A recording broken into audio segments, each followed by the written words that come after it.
Sapiru. Sapiru ni iki?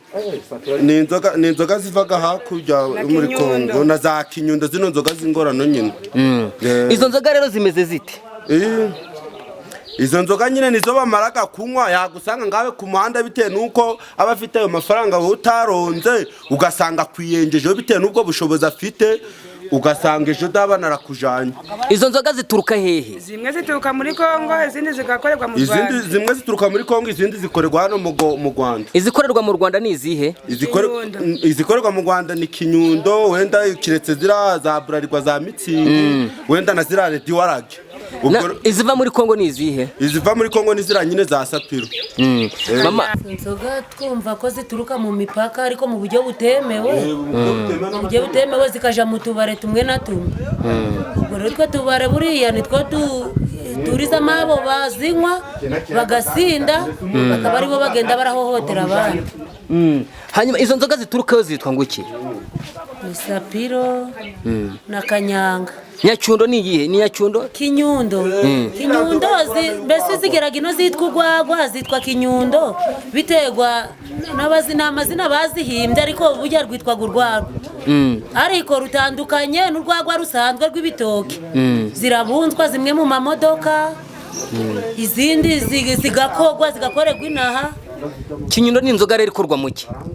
Ntabwo nje namenye ibyo zikorwamo kubera ko ndazinywa, wenda bazinywa bagiraga ubushobozi bwinshi bwo bazivugamo biterwa nuko bashobora no gusobanuza bari kuzibagaburira.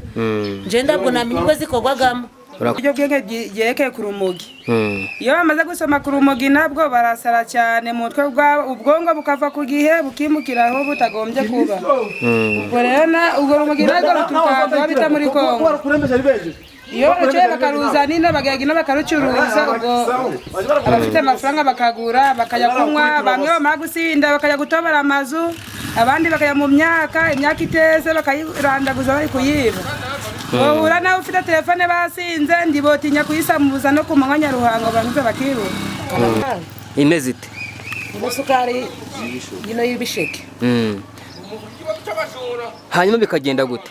Nyine abamwe baje kuyinywa bagasinda, ugasanga bari gutangira abantu mu muhanda bari kubiyenzaho, ugasanga bamenyanye n'imitwe, bamara kumena n'imitwe, bamwe bakaja kwa muganga, bamara kuja kwa muganga, abandi nabo bagasigara bari kwihara ngo babakubise, bakaja gutanga amafaranga hara kuri RIB, bamara gutanga amafaranga hara kuri RIB bigahita bipfa. Izo nzoga rero ngo harimo iziva muri Kongo, ni izihe ziva muri Kongo? Ni Kanyanga na Sapiru. Sapiru ariko ni inzoga imeze ite? Hano mwayinyereka? Inzoga ibaga mu gicupa, mu cupa ry'umweru. Uzanye amafaranga ndakaja kuyigura. Akayikwereka. Umuntu wenda agiye kuyigura akayikwereka.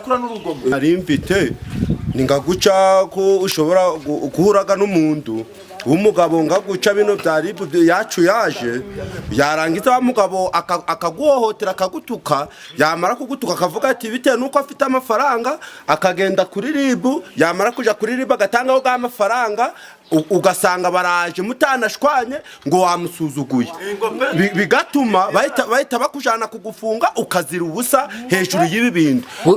Gusuzugura se n'icyaha? Ibyo rero ino nibyo biteye inaha rwose. Nabakire ugasanga umuntu ngafite amafaranga, yarangiza ga amafaranga yakubona mu nzira akavuga ati cyane kiranzuzuguraga, ikirego ndagitanga kuri RIB, bitewe nuko asanzwe ziranye n'uwo RIB, akagenda bakicarana aho handa akaba yomugura nako gacupa, yamara kukamugurira ugasanga mu gitondo baje kugushikira utazi n'ibyo ibyo bintu bafite ibimenyetso. Ibyo bindi bimenyetso birahari rwose. Cyangwa inaha burugomo? Inaha burugomo cyane rwose. Ruterwa n'iki? Mbo nyine urareba ngatwe rubanda rugufiya, hari igihe nyine umuntu akureba ugasanga akubyiye nabi, mwashwana akavuga ati tayari ndaja kuri RIB, ubitewe nuko nziranye na uriya mukuru wa RIB ngira kandi uko muhereza bazi bamumfatire mbesi kugira ngo yemeze abaturanyi nyine mwugo mudugudu kakomeye aho muri leta. Urugomo rw'inaha ruterwa n'iki? N'ubusinzi rwose. Ngumukira akagenda ngatwe urukureba uba wiriwe mu nduruburi, wamukire we yaturonze, yamara kuturonga akaza yasinze, nimba bagaraye ku muhanda w'ifumba suri kugira ngo bwire mu gihe cyo madame atari yahisha, ugasanga kwiyengejeho bitewe n'ayo mafaranga afite, ugasanga ubigendemo rwose. Inzoga inaha banywa ni izihe? Inzoga inaha banywa cyane cyane ikibazo dufite inaha rwose ni ikibazo cya ruswa kiratuzambirije cyane cyane ku baribu. nguko umuntu w'umukiraza akagukorera urugomo yarangiza akaja gutanga ruswa kuri RIB yamara gutanga ruswa ugasanga mu gitondo baje kugufata utazi n'ikibazo urukuzira mushingira muvuga ko baba batanze ruswa kuri RIB icambere cy'umuntu ashingira nuko ikirego kitabanza kuja mu mudugudu cyangwa kije mu kagari ahoko kigahita gisimbuka bitewe nuko ahorana nabo bakuru ba RIB cyane cyane ngo witwa Mugabo uwo mukuru wa RIB bo yarangiza bitewe nuko baba bahorana buri gihe weho rubanda rugufi ndube wo bimenya akavuga ati njewe rwose hari umwana umereye nabi ndakunda umwami ukamvungiye ugasanga atanze amafaranga baje kugushikira utazi n'icyo urukuzira ndibirenge kuri sitasiyo ahubwo bagahita batanga amafaranga ara kuri sitasiyo ya polisi ugasanga uhezaho bikaba ngombwa yuko wa wundi yaza kunegosya n'imiryango y'iwanyu nako wari ufite ukakagurisha wa muntu bakamuha ayo mafaranga. Ariko ingero murazifite? Ingero turazifite rwose nk'izihe z'abafunzwe